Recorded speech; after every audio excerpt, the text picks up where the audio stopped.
जय श्री राम भक्तों, बोलो जय बजरंग बली की। भक्त शिरोमणि श्री हनुमान जी। एक बार की बात है, भरत, लक्ष्मण और शत्रुघ्न तीनों भाइयों श्री राम जी की सेवा की बहुत ललक रहती थी, लेकिन चतुर चपल हनुमान जी हमेशा प्रभु की सेवा में तत्पर रहते थे। सुबह से शाम तक कोई भी सेवा का मौका छोड़ते ही नहीं थे। बहुत प्रयास करने पर भी तीनों भाइयों को कोई सेवा का अवसर नहीं मिल पाता था। अंततोगत्वा तीनों भाइयों ने माता सीता जी से मिलकर अपनी समस्या सुनाई। बोले, माता हनुमान जी हमें राम जी की सेवा करने का मौका ही नहीं देते, पूरी सेवा अकेले ही किया करते हैं। अतः अब राम जी की सेवा का पूरा काम हम ही करेंगे, हनुमान जी के लिए कोई भी काम नहीं छोड़ेंगे।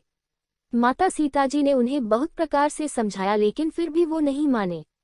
प्रभु की सेवा का अवसर उन्हें भी मिले, यही उनका परम उद्देश्य था।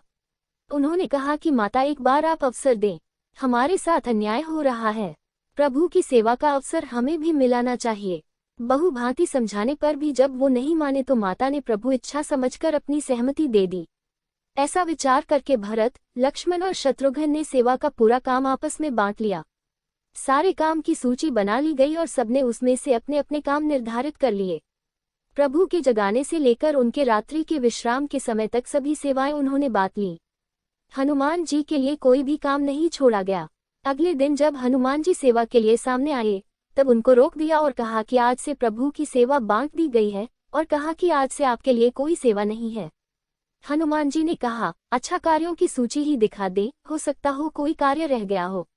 भरत, लक्ष्मण और शत्रुघ्न को पूरा विश्वास था कि उन्होंने कोई कार्य छोड़ा नहीं है, अतः कामों की सूची पत्र हनुमान जी को सौंप दी गई। हनुमान जी ने देखा कि दिन के सभी कार्य तो सबने आपस में बांट लिए हैं।